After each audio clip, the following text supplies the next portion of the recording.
안녕. 나는 독후감 쓰는 찍찍이 야옹이야. 내 독후감을 너희들에게 들려줄게. 오늘 책은 내 베프 톡강이 친구가 추천해준 현재 베스트셀러인 불편한 편의점이야. 처음 읽는 책이고 작가인 김호연님에 대하여 아는 바가 전혀 없어? 어떤 분일까 궁금해 인터넷에 이분에 대하여 알아보았지. 사진이 나와 있었는데 상당히 젊어 보이셨지만 1974년생으로 고려대학교 국어국문학과를 졸업하시고 공동 작업한 시나리오 이중 간첩이 영화화되면서 시나리오 작가가 되셨대. 그리고 다음 직장인 출판사에서 만화 기획자로 일하며 쓰신 실험 인간지대가 제1회 부천 만화 스토리 공모전에서 대상을 수상하시면서 만화 스토리 작가로 일하시고 또 같은 출판사 소설 편집자로도 활동하시다가 전업 작가가 되셨다고 해. 그러다가 작가가 쓴 망원동 브라더스가 2013년 세계문학상 우수상을 수상하며 소설가가 되신 거지. 그리고 이번에 내가 읽은 불편한 편의점이 거의 모든 서점에서 베스트셀러가 되었고 그분의 이름이 우리에게도 널리 알려지게 된 것 같아. 작가의 소설을 이 책 하나밖에 읽지는 못했지만 친구가 말한 대로 내용이 따뜻하고 또 아는 지역이 머릿속에 그림이 그려지듯 세세하게 쓰여져 꼭 현실에 있는 이야기 같은 느낌을 받으며 재미있게 읽었어.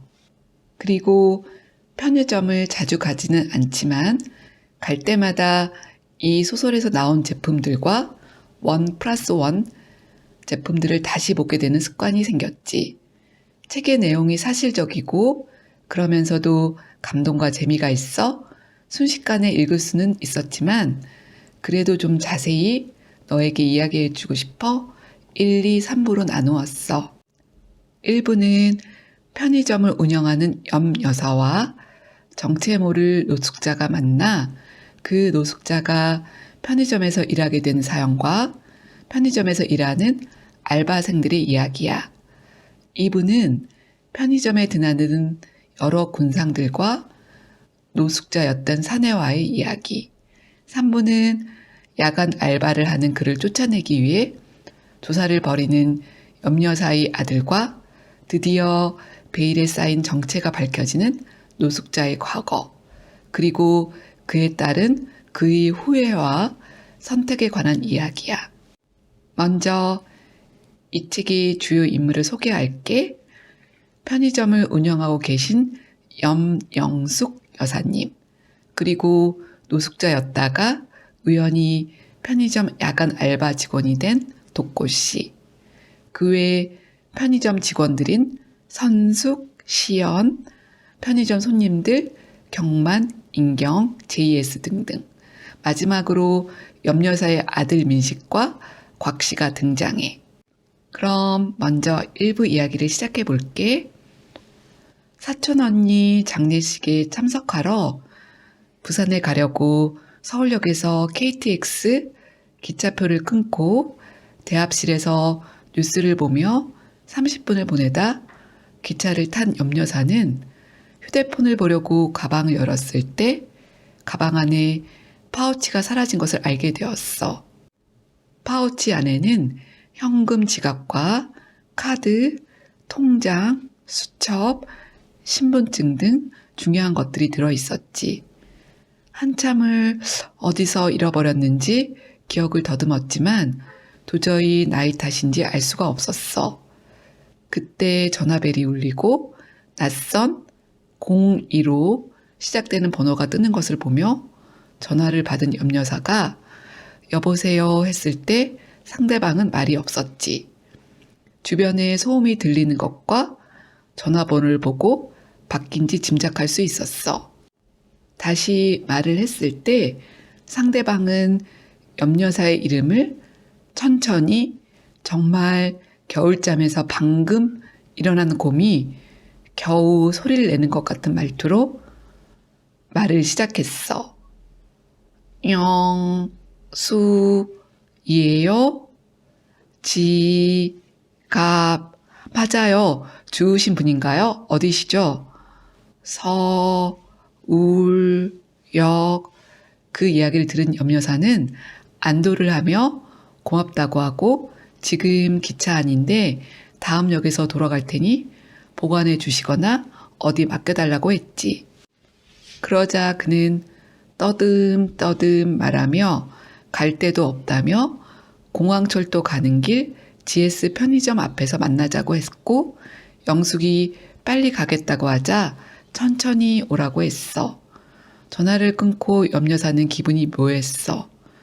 휴대폰 너머로 들리는 동물의 음성 같은 어눌한 말투는 그가 녹자임을 확신케 했고 갈 데도 없죠 라는 말뜻이나 핸드폰 번호가 아닌 공중전화번호인 02번호로 보아 그가 노숙자임이 틀림없다고 생각이 들며 약간 긴장이 되고 다른 것을 요구할까봐 걱정도 되었지만 그래도 지갑을 순순히 돌려준다는 호의를 생각하며 용기를 내었지. 그런데 역으로 돌아가던 중에 그 사람에게서 전화가 오며 저요 선생님 배가 고프다고 하며 편의점 도시락 사 먹으면 안 되냐고 했지. 그래서 염여사는 역시 노숙자가 맞구나 생각하며 음료수도 사드시라고 했어. 하지만 조금 후에 도시락만 사 먹은 것을 알 수 있었고 그래도 염치는 있나 보다 생각했지. GS 편의점이 가까이 왔을 때 3명의 노숙자들이 다른 노숙자를 공격하며 무언가를 빼앗으려고 하는 것을 목격하게 되었고 그들이 빼앗으려고 하는 것이 염려사의 파우치인 것을 알게 되었어. 그러나 한 노숙자 사내가 끝까지 그것을 지키려고 했고 염려사는 소리를 질러 다른 세 노숙자들을 쫓아내었지. 전화를 한 것 같은 사내는 얻어맞으면서도 끝까지 그녀의 파우치를 지켰고 그녀에게 그 파우치를 건넬 때도 본인인지를 확인하고 그것을 건넸어. 염려사는 맞으면서도 자기의 파우치를 지켜준 그에게 사례비 4만 원을 줬지만 그는 망설이다 받지 않았지. 떠나는 그를 바라보는 때 아까 아마 그가 사서 먹으려고 했던 도시락이 싸움으로 엎어져 있었던 것을 본 염려사는 그를 불러 데리고 서울역을 떠나 자기 편의점이 있는 청파동으로 향했어. 염려사는 청파동 골목 작은 모퉁이에 있는 편의점을 운영하고 있었거든.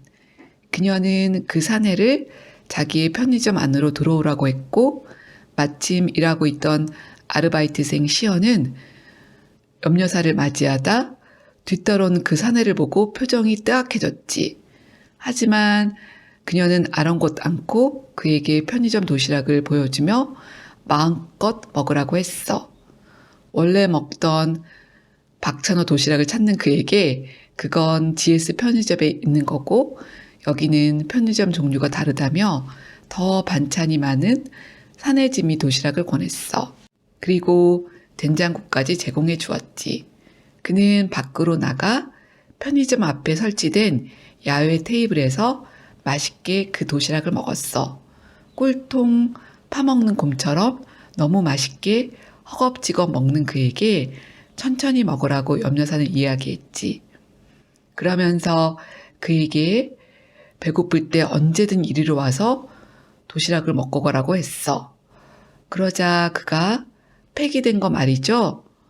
폐기된 거 최고라고 이야기했어. 그러자 그녀는 자기는 아르바이트생이나 누구에게도 폐기된 것은 안 먹인다고 제대로 된 거 먹으라고 해. 그러면서 염려사는 마지막 어묵을 젓가락으로 어렵게 집으려는 그에게 수저를 건네주고 그는 도시락을 아주 깨끗이 먹어. 그리고 그 사내는 자기가 먹은 것을 확실히 정리하고 90도로 인사하고 떠나. 염여사는 다시 사촌 언니의 장례식이 있는 부산으로 향했지. 며칠 후에 돌아온 그녀에게 아르바이트생 시연은 그 노숙자가 매일 시연이 있는 시간에 와서 폐기 도시락을 먹고 갔다고 이야기해줘. 그래서 폐기된 거 주지 말라고 했잖아 라고 염여사가 이야기했고, 시연은 그 사람은 폐기된 것 아니면 안 먹겠다고 우겼대. 카운터에서 큰 덩치로 냄새를 풍기며 우기는데 어쩔 수 없었다고 했지. 그러자 염여사는 역시 경우가 있다고 생각하며 그 사내가 올 때 한번 나와서 이름을 물어보리라 생각했어. 염여사에게는 아들과 딸이 있는데 아들은 뜬구름 잡듯이 살며 돈을 버는가 싶더니 다 말아먹고 이혼까지 당해 그녀가 남편이 물려준 돈으로 하는 편의점을 팔아 사업 자금을 해달라고 졸라 염여사를 괴롭게 하고 있었고, 반면에 딸은 너무 똑똑한 나머지 점점 남 같은 느낌이 들어서 그녀에게는 편의점 직원들이 더 가깝게 느껴졌어. 오전에 편의점을 지켜준 오여사, 이름은 선숙은 동네에서 20년을 알아온 친구이자 같은 교회 성도이었고, 언니처럼 염여사를 따르며 지난 세월 고락을 같이 했고, 오후의 시연은 딸 같기도 하고 조카 같기도 해 늘 챙겨주고 싶고, 또 야간에 일하는 성필 씨는 가끔 편의점에서 물건을 사가는 동네 아저씨였는데 우연히 실직 상태가 되어서 그동안 구하기 어렵던 야간 알바에 지원해 지금까지 일을 해주고 있는 복동이었지. 정말 가족 같은 직원들이었고, 공무원 시험을 준비하는 시연이나 성필 씨가 시험에 합격하거나 직장을 구해 나간다면 섭섭하겠지만 기쁜 마음으로 그들을 보내주겠다 다짐하고 있었어. 그럼 편의점에는 단 한 가지 문제가 있었는데 장사가 안 된다는 것이었지. 사실 염 여사는 교사 연금으로 자기 몸 하나는 살 수 있었고, 편의점을 차린 건 남편의 유산을 어찌할까 하던 중에 남동생의 조언을 받아서 연 거였거든. 남동생은 편의점을 3개 정도는 해야 돈을 번다고 했었는데 염 여사는 이곳 하나면 충분하다고 생각했고, 자기는 연금으로 살면 되니까 편의점 직원들의 생계가 해결된다면 그것으로 충분하다고 여겼지. 하지만 편의점이 직원들의 삶이 걸린 문제라고 생각하니 경영에 신경을 쓸 수밖에 없었어. 처음에는 그 골목에 편의점이 염 여사의 편의점밖에 없어서 잘 되었지만 곧 다른 편의점들이 생겼고, 이제는 경쟁이 심해져 언제까지 버틸 수 있을지 직원들이 걱정되었지.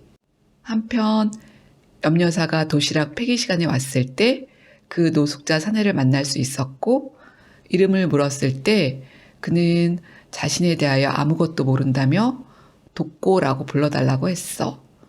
염 여사는 매일 잊지 말고 오라고 했고, 엊그제 늦게 왔다고 해서 걱정했다고 해.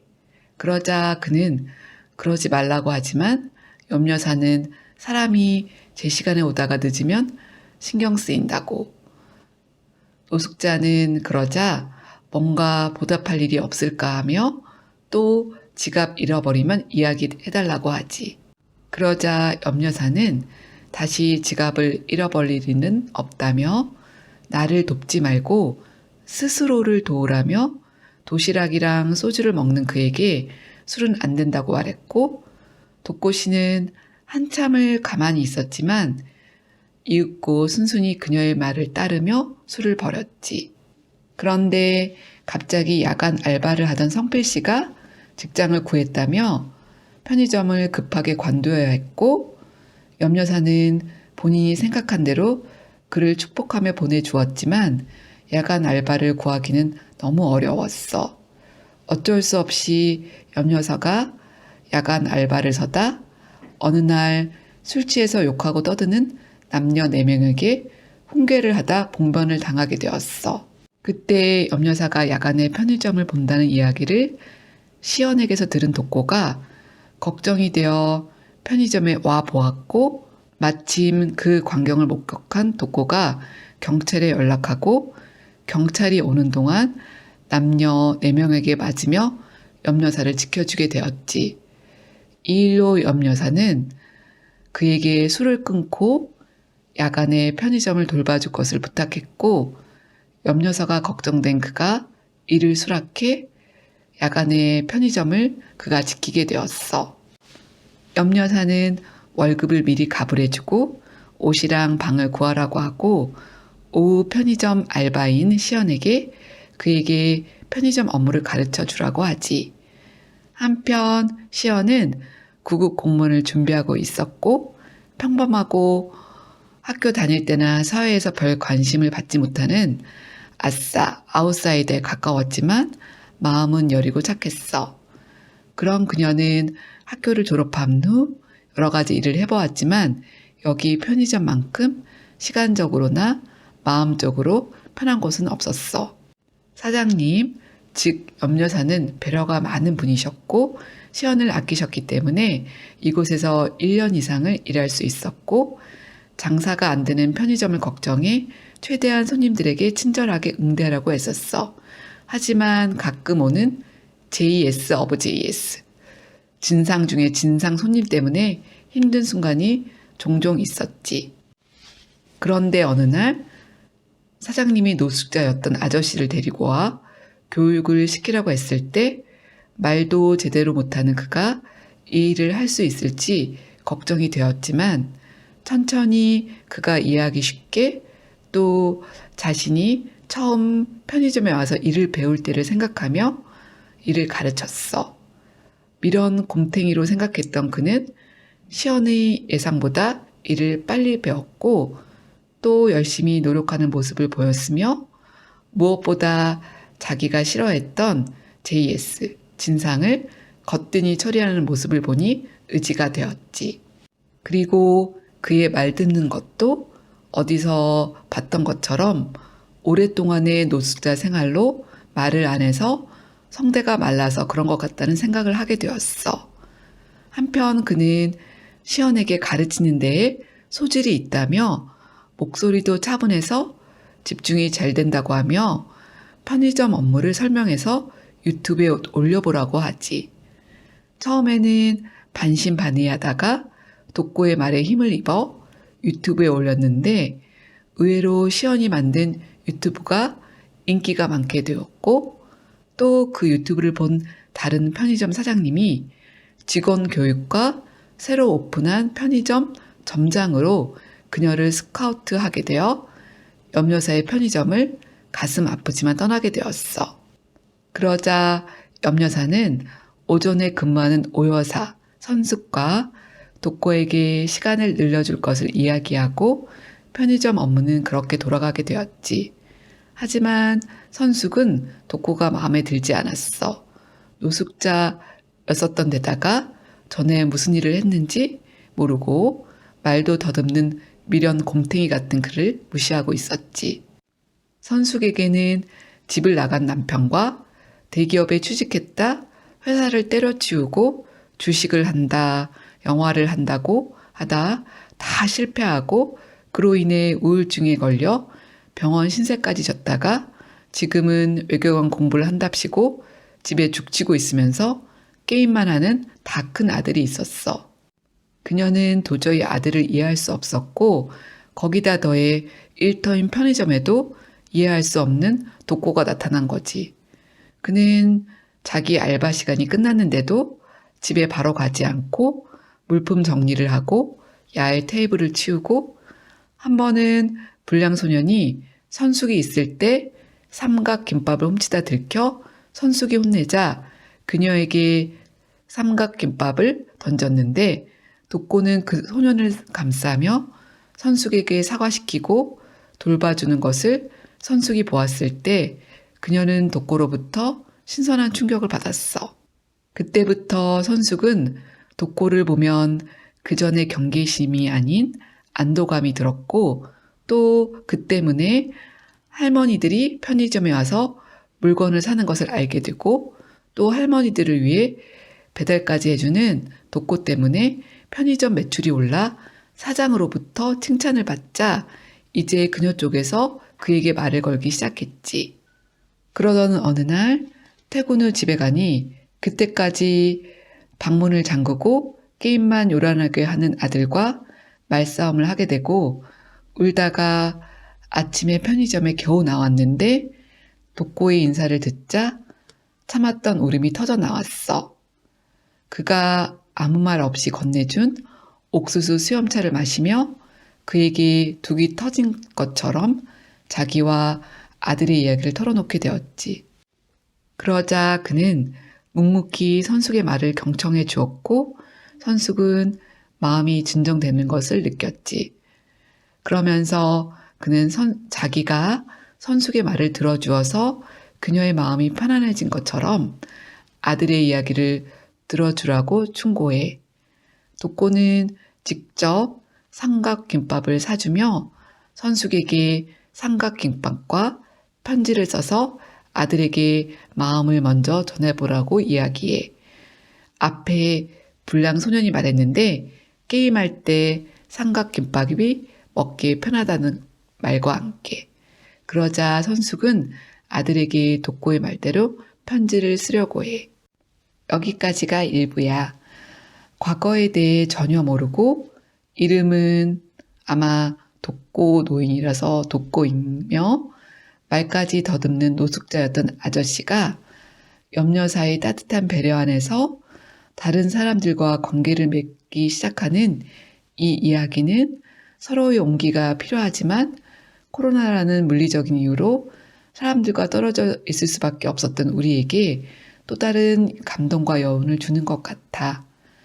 그리고 겉모습으로만 사람을 판단하는 것이 얼마나 편협된 것인지 또 한 번 느끼게 되었지. 2부에서는 편의점을 드나는 사람들과 독고 씨와의 확장된 관계가 펼쳐지니 기대해줘. 날씨는 아직 너무 덥지 않고 바람이 불어 선뜻한 기운이 도는 저녁이야.